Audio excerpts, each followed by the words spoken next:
The morning sun cast long shadows across the wheat fields of New Haven Colony. Sarah Chen walked slowly between the golden rows, checking each plant with the care of someone who truly loved their work.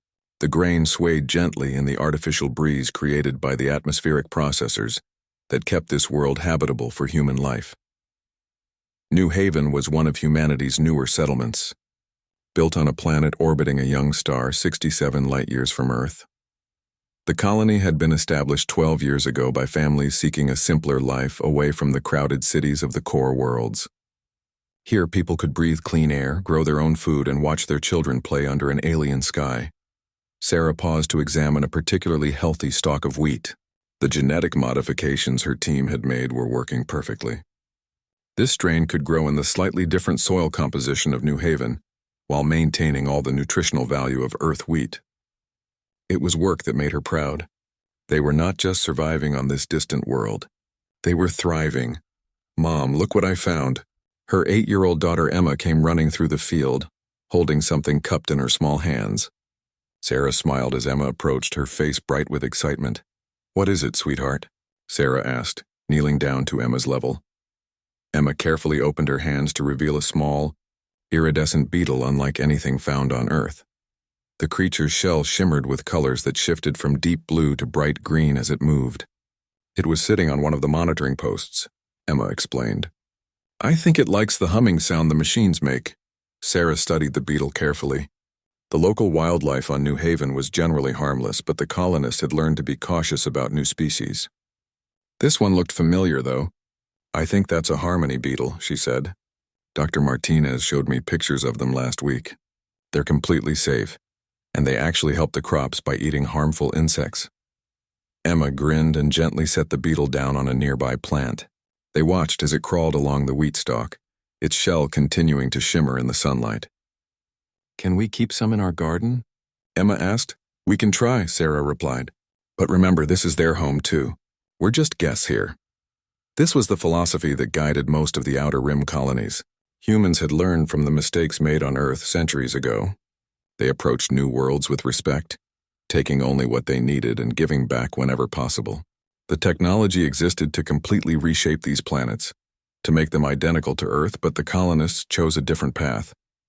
They adapted themselves to fit the worlds rather than forcing the worlds to fit them. As Sarah and Emma made their way back toward the main settlement, they could see the daily life of New Haven unfolding around them.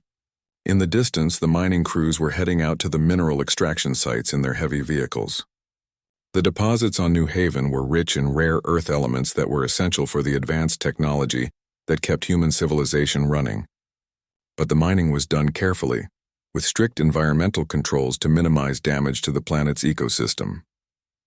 Near the settlement's center, children played in the community playground while their parents worked in the various workshops and laboratories that kept the colony functioning. The school was in session, and through the large windows, Sarah could see her neighbor Tom Chen teaching a group of teenagers about the local geology. The colony's design was simple but efficient. All the buildings were constructed from locally manufactured materials, designed to blend with the natural landscape rather than dominate it. Solar collectors and wind generators provided clean energy, while the atmospheric processors maintained a breathable environment in the settled areas. Sarah's comm device chimed softly, indicating an incoming message. She touched the small device clipped to her ear and heard the voice of Dr. Janet Martinez, the colony's chief administrator. "Sarah, could you join me in the communications center when you have a moment? We've received some interesting data from the Deep Space Monitoring Array." "On my way," Sarah replied. She turned to Emma. "Why don't you go find your friends? I need to check on something with Dr. Martinez." Emma nodded and ran off toward the playground, already calling out to her classmates. Sarah watched her go for a moment, feeling the familiar warmth of contentment that came from watching her daughter grow up in this peaceful place. The communications center was located in the administrative building at the heart of the settlement. As Sarah entered, she found Dr. Martinez studying a holographic display showing the local star system. Janet was a tall woman in her 50s with graying hair and the kind of calm demeanor that made her perfect for leadership roles in isolated communities. "What's the situation?" Sarah asked, joining Janet at the display. "Long-range sensors picked up some unusual activity about 2 days ago," Janet explained. pointing to a section of the hologram showing the outer edge of their star system. Several large objects entered our system and have been moving steadily inward. Their trajectory suggests they're heading our way. Sarah studied the display. The objects were clearly artificial, much too large and regular in shape to be asteroids. Have you tried to establish communication? We've been broadcasting standard greeting protocols for the past 18 hours, Janet replied. No response so far. The objects are still about 6 hours away at their current speed. This was not entirely unusual. New Haven and the other Outer Rim colonies occasionally received visits from alien vessels. Most were traders or explorers, curious about the human settlements but generally peaceful. The established first contact protocols were designed to handle such situations smoothly. What's your assessment? Sarah asked. As one of the senior colonists, her opinion carried weight in colony decisions. Janet was quiet for a moment, studying the approaching ships. I'm not sure, she admitted. Something feels different about this group. They're maintaining perfect formation, and they haven't responded to any of our communications attempts. Most peaceful visitors would have at least acknowledged our signals by now. Sarah nodded. Should we contact the other colonies? Get their input? Already have, Janet said.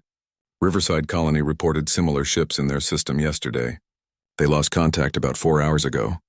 A cold feeling settled in Sarah's stomach.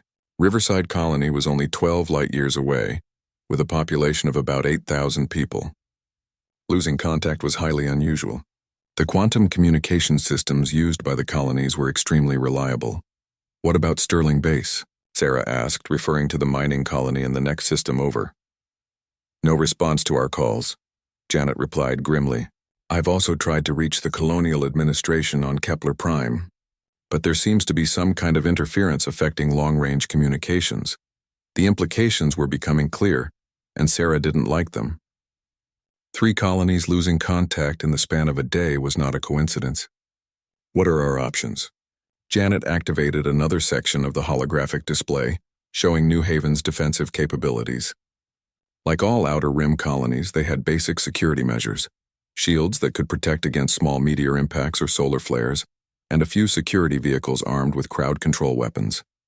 But these defenses were designed for natural disasters and minor civil disturbances, not military threats. We could evacuate, Janet said. The transport ships could get most of our people off planet within a few hours, but we'd be abandoning everything we've built here, Sarah finished. And we don't know if running would even help. These ships might be faster than our transports. They stood in silence for several minutes, watching the alien ships continue their steady approach. Finally, Janet spoke again. I think we should prepare for the worst while hoping for the best. Get the emergency protocols ready, but also try one more time to establish peaceful contact. Sarah agreed. I'll help coordinate the evacuation preparations. How long do we have? At their current speed, about 5 hours, Janet replied. But Sarah, if these ships are hostile, and if they've already attacked the other colonies, our evacuation might not be enough. These Outer Rim settlements were never designed to defend against a serious military threat. As Sarah left the communication center, her mind was racing. She thought about Emma playing with her friends, about the wheat fields that were just weeks away from harvest, about the life they had built on this distant world. The colonists had chosen this peaceful existence, but peace required that everyone involved choose it. If these alien ships brought war, then everything would change. She activated her comm device and began sending messages to the other senior colonists. Within an hour, the entire settlement was quietly mobilizing. Families packed emergency bags while trying not to alarm the children. The transport ships were prepared for rapid departure. The few security personnel checked their equipment and took positions around the settlement's perimeter. But even as they prepared to flee, the colonists continued their daily routines. The school remained in session. The mining crews completed their shifts. The research teams finished their experiments. This was the human way, to maintain hope and normalcy even in the face of uncertainty. As the alien ships drew closer, their details became clearer on the long-range sensors. They were definitely warships, bristling with weapons and armor plating. Their design was unfamiliar, suggesting they belonged to a species that had not previously made contact with humanity. Dr. Martinez made one final attempt at communication, broadcasting on all frequencies. Unknown vessels, this is New Haven Colony. We are a peaceful settlement engaged in agricultural and mining activities. Please identify yourselves and state your intentions." The response came not in words but in actions. The alien ship split into 3 groups, positioning themselves around the planet in a classic orbital bombardment formation. Then, without warning or explanation, they opened fire. The first explosions lit up the morning sky like deadly fireworks. The colony's shields lasted for exactly 14 seconds before overloading and failing. Sarah was helping to load children onto the transport ships when the ground shook beneath her feet. She looked up to see pillars of fire rising from the mining sites and the agricultural processing centers. "Move, everyone move!" she shouted, pushing Emma and the other children toward the waiting ships. But even as she ran, she knew they were too late. The alien vessels had positioned themselves perfectly to prevent any escape. The transport ship Sarah was trying to reach exploded in a ball of flame just 50 meters away from her. The blast wave knocked her to the ground, her ears ringing from the concussion. Through the smoke and chaos, she could see the other transport ships suffering the same fate. The bombardment lasted for 23 minutes. When it finally stopped, New Haven Colony was gone. The buildings were rubble, the fields were burning, and the dreams of 8,000 colonists had been reduced to ash and smoke. But some had survived. Sarah found herself in a crater with Emma and about 30 other colonists. They were hurt, scared, and confused, but they were alive. Around them, the remains of their peaceful settlement smoldered in the alien sun. The attacking ships descended from orbit, landing in the ruins of what had been the settlement's center. From their hulls emerged creatures that walked on 2 legs like humans but were clearly alien. They wore powered armor and carried weapons that hummed with energy. Sarah held Emma close as the aliens began rounding up the survivors. She watched in horror as families were separated, as the elderly and injured were simply left behind. These creatures showed no emotion, no recognition that they were dealing with living, thinking beings. As she was forced aboard one of the alien ships, Sarah caught a glimpse of the colony's communications array. Somehow it was still intact. If their final distress signal had gotten through, if someone back on Earth or the core worlds knew what had happened here. But that hope seemed small and distant as the alien ship lifted off, carrying the survivors away from the world they had called home. In the cargo hold where they were kept, Sarah held her daughter and whispered the words that had been humanity's promise to itself for generations. "Someone will come for us. Someone will make this right." She had no way of knowing that similar scenes were playing out across dozens of other human colonies. The aliens, who called themselves the Zephyrian hegemony, had decided that humanity's peaceful expansion into their claimed territory would not be tolerated. They saw the lightly defended colonies as proof of human weakness, an opportunity to expand their own empire with minimal resistance. What the Zephyrians did not understand was that they had just made the greatest mistake in their species' history. They had not defeated humanity. They had simply announced their presence to a sleeping giant, and that giant was about to wake up very, very angry. The quantum transmission reached Earth's colonial defense network at 1447 Universal Standard Time. It was fragmented, damaged by interference and distance, but the core message was clear, enough to send shockwaves through every level of human, government and military command. Admiral Rebecca Torres was reviewing fleet deployment reports in her office on Luna Station when her aide, Lieutenant Commander Kim Park, burst through the door without knocking.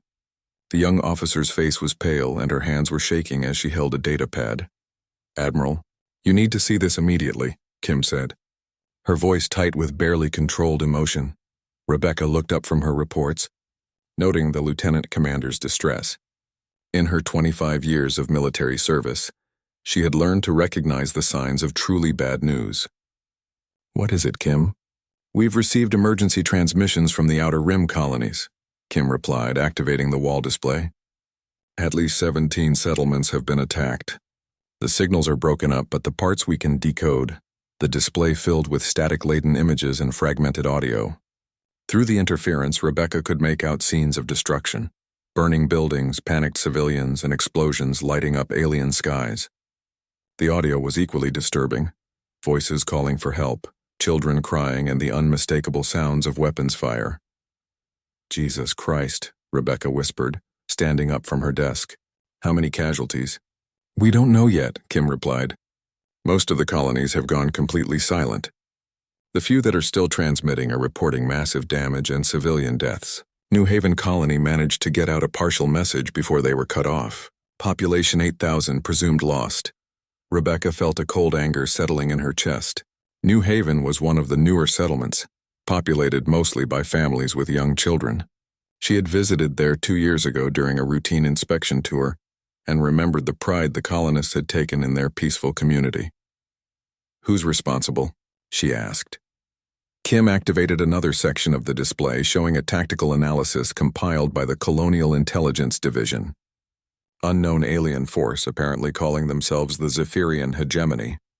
Ship designs don't match any known species in our databases. Intelligence estimates at least 200 vessels involved in the coordinated attacks. 200 ships, Rebecca repeated slowly. This wasn't some random raid. This was planned, coordinated. They meant to hit us hard. The door to Rebecca's office opened again and General Marcus Stone walked in. Marcus was the commanding officer of Earth's ground forces, a tall man with graying hair and scars that told the story of a long military career. His expression was grim as he approached the display. "I've been monitoring the situation from Command Central," Marcus said without preamble. "It's worse than we initially thought. The attacks weren't just random strikes. They targeted specific colonies, ones with strategic value, mining operations, agricultural centers, research facilities. Someone did their homework." Rebecca nodded grimly. "What's our current alert status?" "DEFCON 2 as of 10 minutes ago," Marcus replied. "All fleet elements are moving to high readiness. The President has authorized mobilization of reserve forces. But Rebecca, we need to talk about response options." The three officers stood in silence for a moment, watching the fragmentary reports continue to stream in from the outer rim. Each update brought news of another colony gone silent, another peaceful community destroyed by alien aggression. "What do we know about these Zephyrians?" Rebecca asked. Kim consulted her datapad. "Very little. No previous contact with human forces. Their ship designs suggest advanced technology, possibly more advanced than ours in some areas, but the limited tactical data we have suggests they weren't expecting any significant resistance from the colonies." "Because there wasn't any," Marcus said bitterly. "The Outer Rim settlements were never designed for military defense. A few security vehicles and crowd control weapons against a full military assault? They never had a chance." Rebecca studied the tactical display, her mind automatically calculating distances, response times, and resource requirements. "How long would it take us to get relief forces to the Outer Rim?" "With our fastest ships, at least 3 weeks to reach the nearest affected colonies," Kim replied. "But Admiral, even if we could get there tomorrow, it might already be too late. Some of these settlements have been completely destroyed." The comm system on Rebecca's desk chimed with an incoming priority message. She activated it, and the holographic image of President Catherine Hayes appeared above the desk. The president looked tired, as if she had been awake for days, but her expression was determined. "Admiral Torres, General Stone," the president said. "I assume you've been briefed on the situation in the Outer Rim?" "Yes, Madam President," Rebecca replied. "We're still gathering intelligence, but it appears to be a coordinated attack by a previously unknown alien force." "The death toll?" President Hayes asked. Marcus stepped forward. "Preliminary estimates suggest over 100,000 civilian casualties across 17 colonies. Many settlements have gone completely silent, so the actual numbers could be much higher." President Hayes closed her eyes for a moment, and when she opened them again, there was something cold and hard in her expression that Rebecca had never seen before. "I've been in contact with the other core world governments. Earth, Mars, Europa, and the Centauri Republic are in complete agreement on our response." "What are your orders, Madam President?" Rebecca asked. "I want you to prepare a message for transmission to these Zephyrians," President Hayes said. "Make it clear, simple, and unmistakable. They have 72 hours to withdraw from human space and release any prisoners they may have taken." After that, the president paused, and Rebecca could see the weight of command settling on her shoulders. When she spoke again, her voice was steady and final. "After that, we remind the galaxy why humanity chose peace in the first place." The transmission was prepared with care. Every word was chosen for maximum clarity and minimum ambiguity. The message was encoded in 17 different alien languages, transmitted on every known communication frequency, and broadcast with enough power to reach every corner of the local galactic arm. The message was simple: to the forces identifying as the Zephyrian hegemony, You have attacked peaceful human settlements, killing civilians and destroying communities that posed no threat to your people. You have 72 standard hours to withdraw all forces from human space and release any prisoners you have taken. This is not a negotiation. This is not a request. This is your only warning. Failure to comply will result in consequences you cannot imagine and will not survive. The message was signed not by any individual leader, but simply humanity. The response from the Zephyrian High Command came 18 hours later. It was broadcast on the same frequencies, but with an arrogance that made Rebecca's blood boil.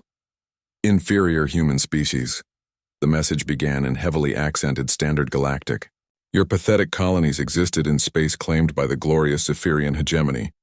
Their destruction was necessary to establish proper order in this region. You will submit to Zephyrian authority, or face the same fate as your scattered settlements. We are the masters of this galaxy. You are nothing. The alien message continued for several more minutes, listing demands for human submission and threatening additional attacks on civilian targets. By the time it ended, every person in the Earth Defense Command Center was silent with rage. President Hayes authorized the second transmission 12 hours before the deadline expired. This message was even shorter than the first. Your response is noted. You have been warned. What the Zephyrians could not see and what they would not understand until far too late was the massive mobilization occurring throughout human space. Ships that had been in mothballs for decades were being rapidly reactivated. Military personnel who had retired to peaceful lives on the colony worlds were reporting back to duty. Factories that had been producing consumer goods were retooling for military production. But most importantly, deep in the hidden military bases scattered throughout human space, systems that had been dormant for generations were coming online. Weapons that had been built but never used were being loaded onto ships. Plans that had been developed in secret and filed away were being dusted off and updated. Rebecca stood on the observation deck of Luna Station, looking out at the fleet assembly area. In the past 48 hours, over 300 warships had arrived from across the solar system. More were arriving every hour. These weren't the small patrol vessels that normally protected the trade routes. These were ships of the line, dreadnoughts, battlecruisers, and carriers that existed for one purpose only. Impressive sight, isn't it? General Stone said, joining her at the observation window. I had forgotten how many ships we actually have, Rebecca admitted. It's been so long since we needed them all in one place. The Outer Rim colonists weren't the only ones who chose peace, Marcus replied. We all did. But choosing peace and being incapable of war are two very different things. Below them, the final preparations were being made. Supply ships loaded with ammunition and spare parts. Troop transports filled with Marines who had trained for years, but never expected to see actual combat. Medical ships prepared to handle casualties on a scale that hadn't been seen in human space for over a century. Do you think the Zephyrians understand what they've started? Rebecca asked. Marcus was quiet for a long moment. No, he said finally. I don't think they have any idea. They saw our peaceful colonies and assumed we were weak. They made the same mistake that others have made throughout human history. Which mistake is that? They confused our choice to be civilized with an inability to be otherwise. The 72-hour deadline passed with no response from the Zephyrian forces. In fact, intelligence reports suggested that they were reinforcing their positions in human space, bringing in additional ships, and beginning the systematic looting of the destroyed colonies. At exactly 72 hours and 1 minute after the original deadline, Admiral Torres sent a different kind of message. This one was not transmitted to the Zephyrians. Instead, it went out to every human military unit in the galaxy. Operation Righteous Fury is now active. All units are weapons-free. Show them what we are. The response was immediate. Across human space, warships that had been hiding in the outer darkness began moving toward their assigned targets. Strike forces that had been positioning themselves in the outer systems engaged their faster-than-light drives. Attack squadrons launched from hidden bases that most people didn't even know existed. The Zephyrian hegemony had made their choice. They had attacked peaceful civilians, ignored warnings, and mistaken human mercy for weakness. Now they were about to learn the difference between humanity at peace and humanity at war. In the cargo holds of the Zephyrian ships, human prisoners like Sarah Chen and her daughter Emma huddled together in the darkness, not knowing that help was already on the way. They couldn't see the massive fleet movements occurring throughout human space, couldn't know about the anger and determination that was driving every human military unit toward a single goal, but they would know soon enough. Because humanity had spent centuries learning to be peaceful, but they had never forgotten how to be dangerous. And the Zephyrians were about to discover that when you attack someone's family, when you hurt their children and destroy their homes, you don't just start a war. You wake up something that should have been left alone. The galaxy was about to remember why humanity had been given such a wide berth when they first emerged from their home system. It was about to remember why other species spoke of humans in whispers, why the old stories told of creatures that could not be reasoned with, could not be deterred, and would never ever stop coming for those who hurt the things they loved. The Zephyrians had wanted to establish their dominance in this region of space. Instead, they had just provided humanity with a reason to remind everyone what they were truly capable of when pushed too far. The 72 hours were over. Now the real lesson would begin. High Commander Zektar of the Zephyrian hegemony stood on the bridge of his flagship, the Eternal Dominion, watching the tactical displays with satisfaction. The human settlements had been easier to destroy than his strategist had predicted. Weak defenses, minimal military presence, and civilian populations that scattered like prey animals at the first sign of danger. Status report on the occupation forces, he commanded, his forearms crossed behind his back in the traditional posture of Zephyrian authority. Sub-Commander Velthar approached with a data tablet clutched in his secondary hands. The mining operations on New Haven are already producing useful materials for the fleet. The human survivors are proving adequate as manual laborers, though several have died from the work conditions. Zektar nodded approvingly. Expected. The inferior species was not bred for proper labor. What of the other conquered territories? Sterling Base has been completely stripped of valuable minerals. Riverside Colony's agricultural facilities are being converted to produce food for our forces. The humans there have been more difficult to manage. Then manage them more firmly, Zektar replied coldly. Dead humans serve no purpose, but neither do disobedient ones. The bridge was suddenly filled with the sound of an alarm. Zektar turned sharply toward the sensor station, where the operator was staring at his displays with confusion. Report, Zektar commanded. High Commander, we're detecting multiple faster-than-light signatures at the edge of the system. Large objects approaching at high speed. Zektar moved to the sensor station, studying the readings himself. The displays showed dozens of contacts emerging from hyperspace, their energy signatures unlike anything in the Zephyrian database. Could these be more human civilian ships fleeing from other colonies? Velthar asked. No, Zektar said slowly, his combat experience telling him something was very wrong. These signatures are too large, too powerful. And they're not running away. They're coming toward us. The first human ships dropped out of hyperspace at the outer edge of the system, and immediately Zektar knew he had made a terrible miscalculation. These were not civilian vessels or lightly armed patrol ships. These were warships on a scale that dwarfed his own flagship. The lead vessel was over 3 kilometers long, its hull black as the void between stars and bristling with weapons systems that the Zephyrian sensors couldn't even properly identify. Behind it came a formation of smaller but equally menacing ships, each one radiating the kind of energy signatures that suggested military technology far more advanced than anything the Zephyrians had encountered. How many ships? Zektar asked, his voice betraying none of the growing concern he felt. Still counting, High Commander. Current total is 47 vessels, but more are arriving every few minutes. 47 ships. Zektar's entire force in this system consisted of 31 vessels. And while they had been sufficient to destroy the undefended human colonies, he was beginning to suspect they would not be adequate for what was approaching. Attempt to establish communication, he ordered. The communications officer worked at his station for several minutes before looking up with frustration. The human ships are not responding to any of our transmission attempts, High Commander. They appear to be maintaining complete communication silence. Then we will speak to them in the language they understand, Zektar decided. All ships battle formation. Prepare to engage the human fleet. But as his ships moved into their attack positions, something strange happened. The human vessels didn't respond with defensive maneuvers or aggressive positioning. Instead, they simply continued their steady advance toward the inner system, as if the Zephyrian fleet wasn't even worth acknowledging. High Commander, the sensor operator called out, his voice tight with disbelief. More human ships are arriving. Current count is 74 vessels, 74 ships and more arriving by the minute. Zektar was beginning to understand that he might have seriously underestimated the human response to his attacks on their colonies. Fire a warning shot, he commanded.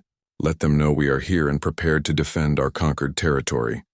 The Eternal Dominion's main batteries opened fire, sending brilliant bolts of plasma energy across the space between the two fleets. The shots were carefully aimed to pass just ahead of the lead human vessel, a clear warning that could be understood by any spacefaring species. The human ships continued their advance without changing course or speed. They didn't even acknowledge that they had been fired upon. "Hi, Commander," Velthar said quietly. "Perhaps we should consider withdrawing to a more defensible position. Our orders were to secure the human colonies, not to engage in fleet combat with unknown forces." Zektar's pride as a Zephyrian commander warred with his growing tactical concern. The human fleet was now numbering over 100 ships, and their behavior was unlike anything he had encountered in 30 years of military service. They moved with a precision that suggested extensive battle experience, but they also displayed a kind of cold patience that was somehow more disturbing than outright aggression. "No retreat," he decided. "We are Zephyrian warriors. We do not flee from inferior species regardless of their numbers." The decision proved to be the last mistake Zektar would ever make. The human attack, when it finally came, was unlike anything the Zephyrians had experienced in their long history of conquest. There was no preliminary bombardment, no maneuvering for advantageous positions, no attempts at intimidation or psychological warfare. Instead, the human ships simply opened fire with every weapon they possessed all at once, with a coordination that spoke of countless hours of training and preparation. The first volley erased 6 Zephyrian ships from existence in less than 3 seconds. The weapons the humans used were beyond anything in the Zephyrian arsenal. Energy beams that punched through shields and armor as if they weren't there, missiles that seemed to actively hunt their targets, and some kind of kinetic projectiles that hit with the force of small asteroids. Zektar watched in horror as his carefully arranged battle formation dissolved into chaos. His ships were trying to return fire, but their weapons seemed pathetically inadequate against the human vessels. Plasma bolts that should have crippled enemy ships were simply absorbed by shields that appeared to be operating on completely different principles than Zephyrian technology. "Damage report," he shouted over the alarms filling the bridge. "The glorious conquest and the eternal victory have been destroyed," Velthar reported, his voice shaking. "The righteous might is venting atmosphere. The Imperial will has lost all power and is drifting." "How long has this engagement been running?" Zektar demanded. 47 seconds, High Commander. 47 seconds, and they had already lost a quarter of their fleet. This wasn't a battle. It was an execution. "All ships, emergency withdrawal," Zektar commanded. "Jump to hyperspace immediately." But even as his remaining ships tried to disengage, the humans demonstrated another terrifying capability. Some of their vessels fired weapons that seemed to disrupt the space around the Zephyrian ships, preventing them from entering hyperspace. The few ships that managed to escape the disruption fields found themselves pursued by human vessels that were somehow faster in hyperspace than they were in normal space. The retreat became a rout, and the rout became a massacre. Within 2 hours, the entire Zephyrian force that had conquered New Haven had been eliminated. Not defeated, eliminated. The humans had shown no mercy, taken no prisoners, and demonstrated a level of military capability that made the Zephyrian hegemony's previous conquests look like children playing with toys. But the humans weren't finished. As the last of Zektar's ships was destroyed, the human fleet split into smaller groups and disappeared into hyperspace, heading toward every system where Zephyrian forces had established a presence. On the bridge of the human flagship Righteous Fury, Admiral Rebecca Torres watched the tactical displays with grim satisfaction. The first engagement had gone exactly as planned. The Zephyrians had underestimated human military capability by several orders of magnitude, and they were paying the price for their mistake. "Status report, Commander Park," she said. "All Zephyrian vessels in this system have been neutralized," Kim replied from her position at the tactical station. "No human casualties. The rescue teams are moving to extract survivors from the New Haven prisoner ships." "Good. What's our intelligence on other Zephyrian positions?" Fleet reconnaissance has identified 17 systems where they've established occupation forces. Admiral Chen's task force is moving to engage their stronghold at Riverside Colony. Admiral Okafor is heading for Sterling Base. The remaining groups are targeting their supply lines and reinforcement routes. Rebecca nodded. Make sure our forces understand the rules of engagement. Any Zephyrian military personnel who surrender will be taken prisoner, according to standard conventions. Any who resist will be eliminated. But I want every human survivor rescued alive. Understood. Admiral? Rebecca turned back to the tactical display, where she could see icons representing human fleets moving throughout the local galactic region. Each icon represented dozens of ships and thousands of personnel, all focused on a single goal, making the Zephyrians regret their decision to attack human civilians. But this was about more than revenge. This was about sending a message to the entire galaxy. Humanity had chosen peace, had deliberately limited their military expansion in favor of peaceful colonization and trade. But that choice had been based on the assumption that others would respect human peaceful intentions. The Zephyrians had demonstrated that this assumption was incorrect. They had mistaken human restraint for weakness, human civilization for vulnerability. Now they would learn the difference between a species that chose peace and a species that was incapable of war. Over the next 72 hours, the Zephyrian hegemony's military forces throughout the region were systematically destroyed. Human fleets appeared without warning in system after system, overwhelming Zephyrian defenders with superior technology, tactics, and sheer determination. The Battle of Riverside Colony lasted 14 minutes. The engagement at Sterling Base was over in 8. The Zephyrian supply depot at Kepler 442 was eliminated so quickly that the garrison didn't have time to send a distress signal. But the humans weren't just winning battles. They were demonstrating capabilities that redefined what other species thought they knew about human technology. Ships that could jump directly into close combat range, weapons that ignored known physical laws, shields that seemed to grow stronger under fire rather than weaker. Where had these capabilities come from? The galaxy had observed human expansion for decades, and while they were known to be technologically advanced, nothing had suggested they possessed military technology on this scale. The answer was simple. Humanity had been preparing for this possibility for generations, not because they wanted war, but because they understood that someone somewhere would eventually mistake their peaceful nature for an invitation to aggression. Every human colony ship had been accompanied by automated defense systems that could activate if threatened. Every trade route had been secretly patrolled by stealth vessels that most species couldn't even detect. Every human settlement had been positioned within range of hidden military bases that could deploy fleets within hours of receiving a distress signal. The Zephyrians had seen the peaceful facade and assumed it was all there was. They had never suspected that beneath the surface, humanity maintained one of the most advanced and capable military forces in the galaxy. Now they were learning the truth. But the lesson was coming at a price they couldn't afford to pay. As reports of the systematic destruction of their forces reached the Zephyrian High Command, panic began to spread through their government. This wasn't supposed to happen. The humans were supposed to be weak, scattered, easy to conquer. Instead, they had revealed themselves to be something far more dangerous than anyone had imagined. But the humans were just getting started. The destruction of the Zephyrian occupation forces was only the first phase of their response.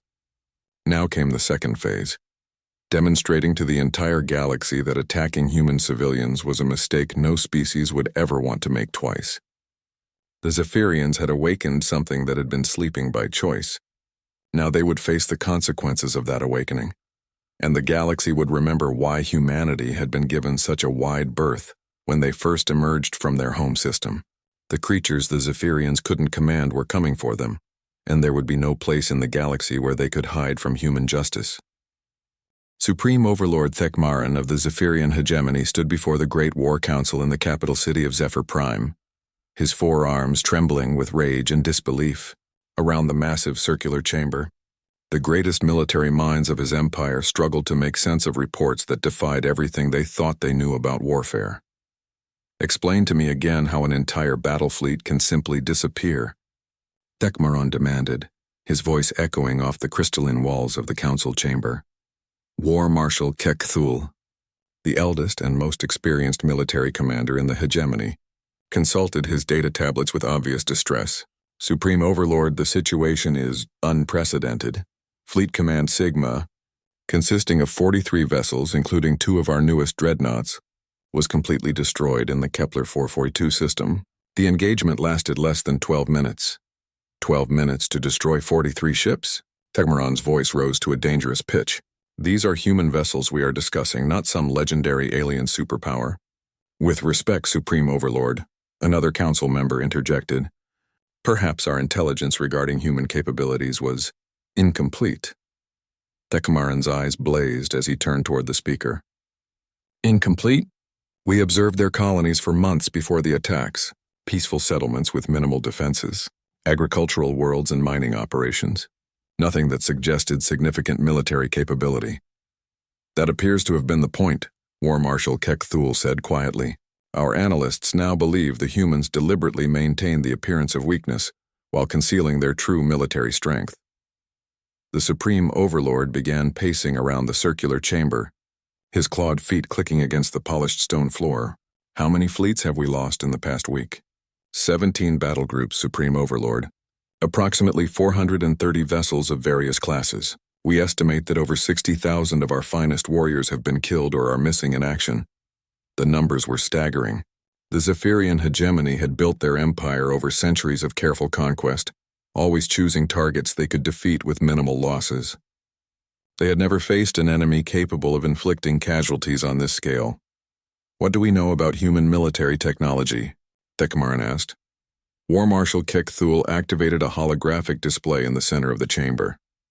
The images showed fragmentary sensor data from the few Zephyrian ships that had survived contact with human forces long enough to transmit battlefield intelligence. Their weapons operate on principles we don't fully understand, he explained.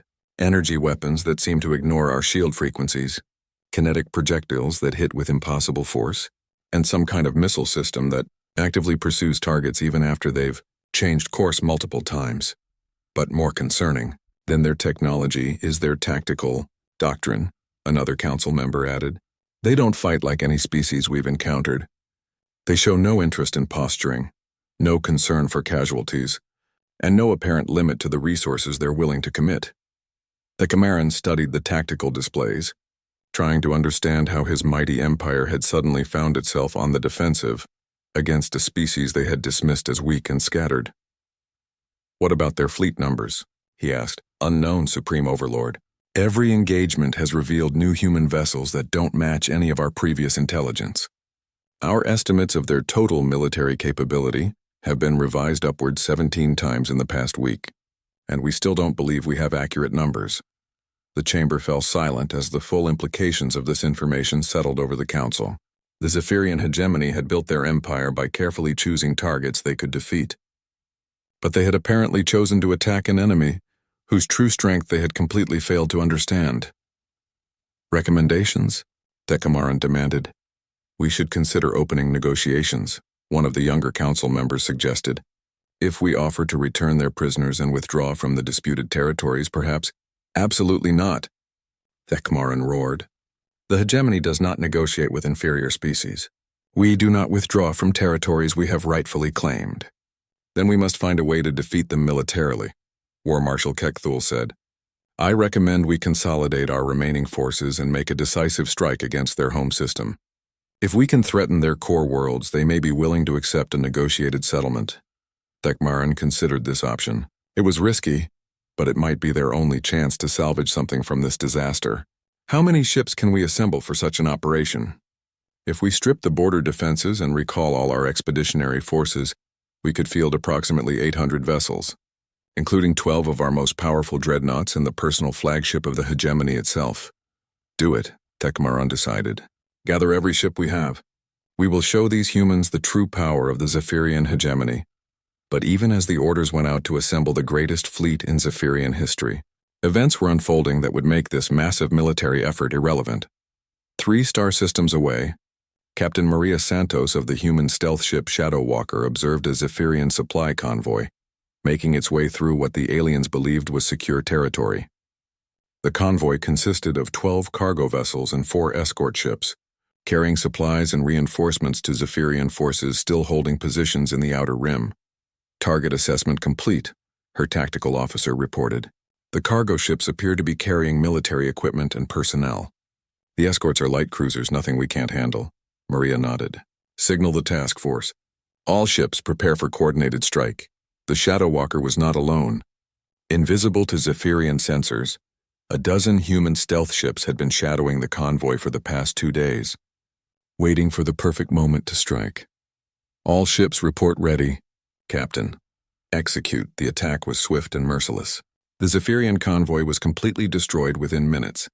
Another small piece of the alien empire's military capability, eliminated by human forces that appeared from nowhere and vanished just as quickly. But this was just one of hundreds of similar operations taking place throughout Zephyrian space. Human forces had moved beyond simply responding to the attacks on their colonies. They were now actively hunting Zephyrian military assets wherever they could find them. The humans fought with a combination of advanced technology and tactical innovation that left their enemies struggling to adapt. They used stealth capabilities to appear without warning, deployed weapons that seemed to violate known laws of physics, and demonstrated a level of coordination that suggested their entire military force was operating according to a single, unified plan. But perhaps most disturbing to the Zephyrians was the humans' apparent complete lack of interest in traditional military concepts like negotiation, prisoner exchange, or territorial compromise. They simply kept coming, system after system, fleet after fleet, until every Zephyrian military presence in the region had been eliminated. On the prison ship Eternal Servitude, Sarah Chen and her daughter Emma huddled with the other human survivors from New Haven Colony, listening to the distant sounds of weapons fire and explosions. The Zephyrian guards had become increasingly nervous over the past few days, speaking in urgent whispers and constantly checking their communication devices. "Mom, what's happening?" Emma asked quietly. Sarah put her arm around her daughter. "I think help is coming," she whispered back. She was right. Outside the prison ship, human Marines were systematically eliminating the Zephyrian guards and crew. These were soldiers unlike anything the galaxy had seen before. Men and women who moved with deadly precision, equipped with armor that made them nearly invulnerable, and weapons that could cut through alien defenses like paper. The rescue operation lasted exactly 14 minutes. When it was over, every human prisoner had been freed, and every Zephyrian on the ship was either dead or wishing they were. As Sarah and Emma were helped aboard the human rescue vessel, Sarah got her first good look at the soldiers who had saved them. They were professional, efficient, and completely focused on their mission. But there was something else in their eyes. Something cold and implacable that suggested they would not rest until every wrong had been righted. "Are you all right, ma'am?" one of the Marines asked her. "We are now," Sarah replied. "Thank you." "Just doing our job," the Marine said. "Don't worry about the aliens who did this to you. They're going to pay for what they've done." Similar rescue operations were taking place throughout the region. Every human prisoner was being liberated. Every Zephyrian military installation was being destroyed, and every alien who had participated in the attacks on human colonies was learning that there were consequences for attacking peaceful civilizations. The Zephyrian response to this systematic destruction of their forces was to escalate. Supreme Overlord Thekamaran's massive fleet, 800 ships strong, departed Zephyr Prime with orders to strike directly at Earth itself. It was the largest military force the hegemony had ever assembled, and Thekmaran was confident that even the humans couldn't stand against such overwhelming numbers. He was wrong. The human response to this threat was swift and decisive. Long-range sensors detected the Zephyrian fleet while it was still 3 systems away from Earth, and Admiral Torres immediately ordered the deployment of humanity's ultimate military asset, the Sol Defense Grid. For generations, humanity had been quietly constructing defensive installations throughout their home system, not just orbital platforms around Earth, but a vast network of automated defense stations, hidden military bases, and mobile weapons platforms that could turn the entire solar system into a killing field. When the Zephyrian fleet arrived in the outer reaches of the Sol system, they found themselves facing not just the human ships that had been devastating their forces throughout the region, but an entire star system that had been converted into a fortress. The battle was not even close. The Zephyrian fleet was destroyed in its entirety, 800 ships and their crews eliminated in less than 6 hours of combat. Supreme Overlord Thekmaran himself was killed when his flagship was vaporized by a weapons platform that fired projectiles at a significant fraction of the speed of light. With the destruction of their main fleet and the death of their supreme leader, the Zephyrian hegemony began to collapse from within. Regional governors declared independence, military commanders abandoned their posts, and entire star systems simply surrendered to human forces rather than face the alternative. The war, if it could even be called that, was effectively over. In less than 3 weeks, humanity had gone from being the victims of unprovoked aggression to completely dismantling one of the galaxy's major military powers. But the humans weren't finished yet. They had demonstrated their military superiority, rescued their people, and eliminated the immediate threat. Now came the final lesson, making sure that no other species would ever make the same mistake the Zephyrians had made. The galaxy was watching, and humanity intended to make sure the lesson was clear, unmistakable, and unforgettable. The surrender came not with fanfare or ceremony, but with a simple transmission broadcasted across all frequencies from the remaining Zephyrian government on their homeworld. Acting Supreme Leader Velkaran, a minor administrator who had suddenly found himself in charge of what remained of the hegemony, spoke the words that formally ended the shortest and most one-sided war in galactic history. To the human military forces, the message began, Velkaran's voice shaking with exhaustion and defeat.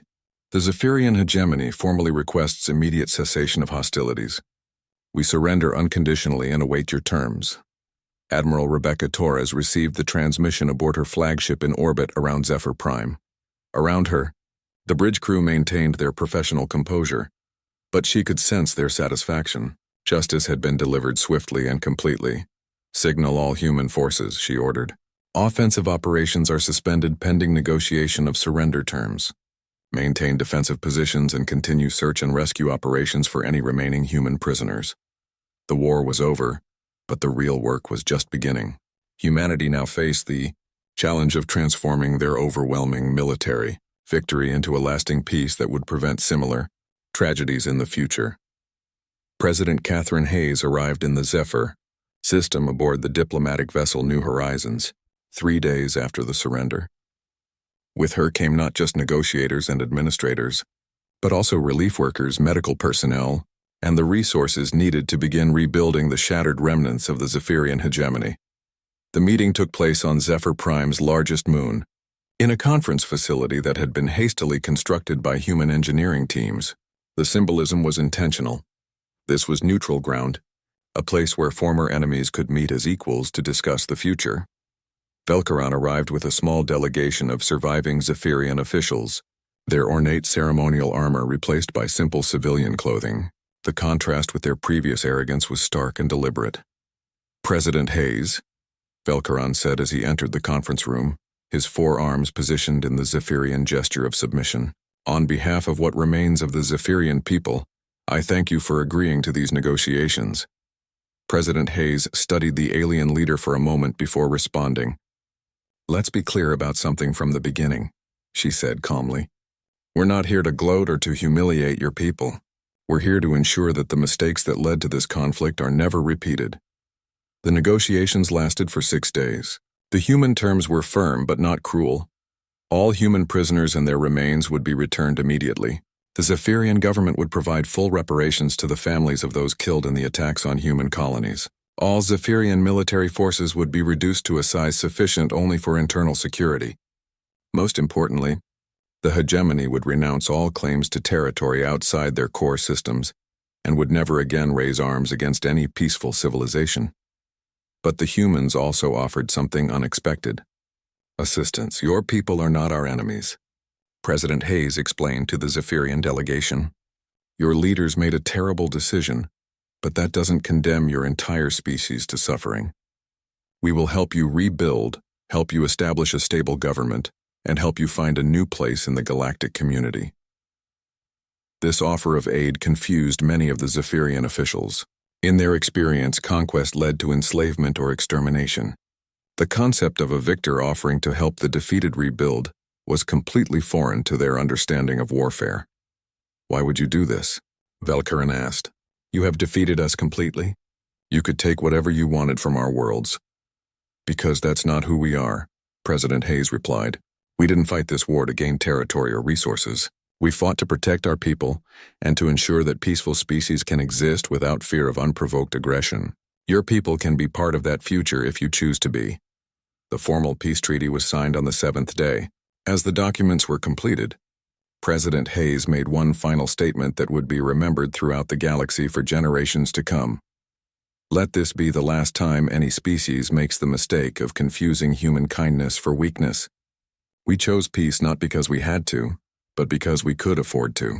We chose civilization not because we were incapable of anything else, but because we believed it was the better path. That choice is still available to everyone in this galaxy, but it must be a choice made by all sides. The treaty signing was broadcast across human space and throughout the galaxy. Species that had been watching the conflict with interest and concern saw something they had never expected. A complete military victory followed not by conquest and exploitation, but by reconciliation and assistance. The aftermath of the war transformed the galactic political landscape in ways that no one had anticipated. The complete destruction of the Zephyrian military had been impressive, but it was humanity's response to victory that truly shocked other civilizations. Within months, human engineering teams were helping to rebuild the infrastructure destroyed during the conflict. Human medical personnel were treating Zephyrian civilians injured in the fighting. Human educators were working with Zephyrian schools to develop new curricula that emphasized peaceful conflict resolution and interspecies cooperation. But most importantly, the human military forces that had appeared so suddenly and fought so effectively began to fade back into the shadows just as quickly. The massive fleets that had devastated Zephyrian forces simply disappeared, returning to hidden bases or resuming the appearance of peaceful civilian vessels. Ambassador Chen Lu, humanity's new diplomatic representative to the reformed Zephyrian government, stood in the observation deck of the rebuilt New Haven colony 6 months after the war's end. Below her, human families were once again working in the wheat fields that had been restored with Zephyrian labor and resources. Sarah Chen approached the observation deck, carrying her daughter Emma, who was now 9 years old and had insisted on helping with the colony's reconstruction efforts.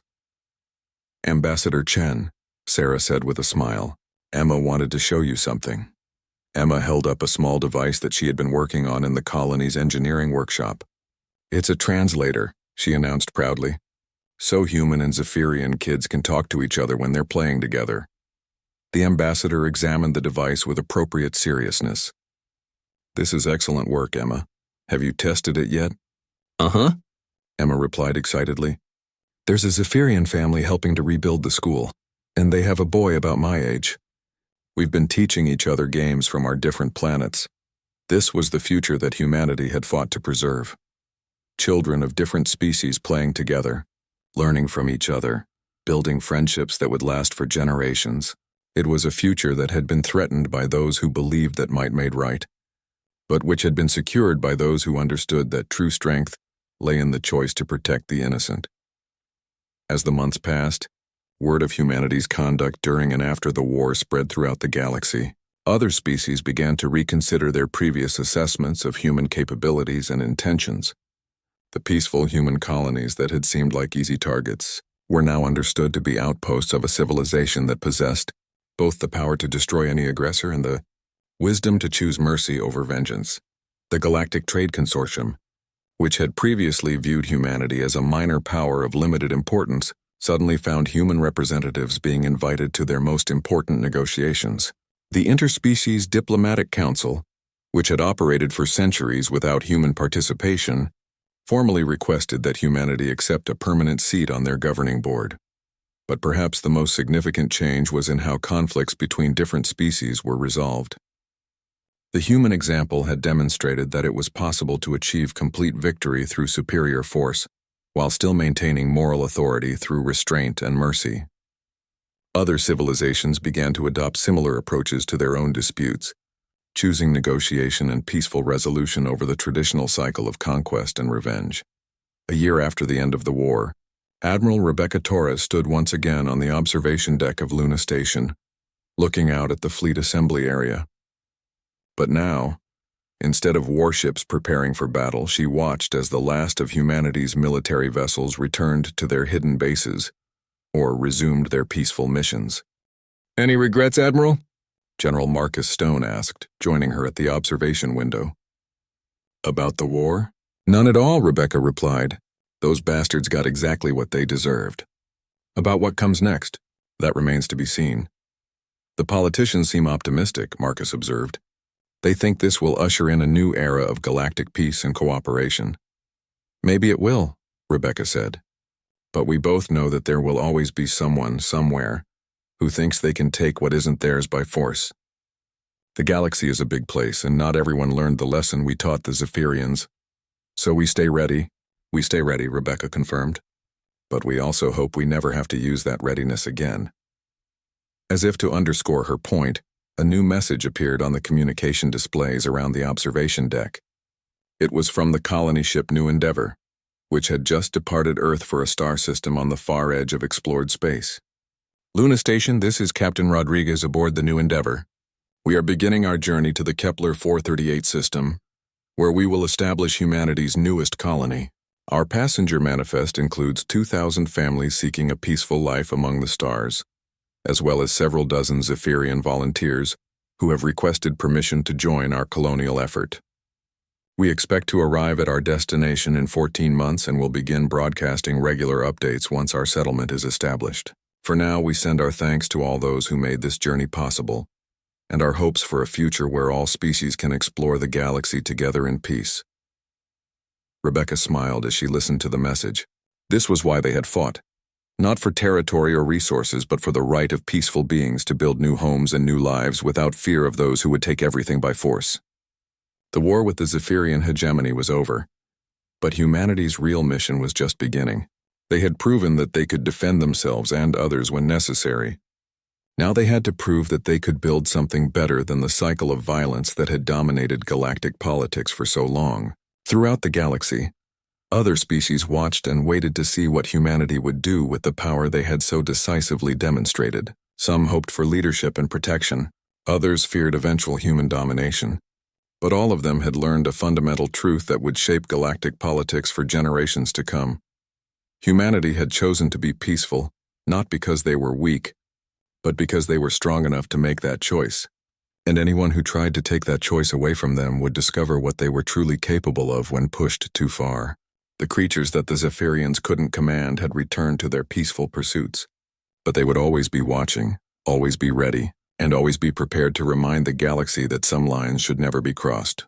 The new galaxy that emerged from the ashes of the Zephyrian hegemony was a safer place for peaceful species, a more dangerous place for aggressors, and a constant reminder that the choice between civilization and savagery was always just that, a choice. Humanity had made their choice long ago. The question now was what choice the rest of the galaxy would make in response.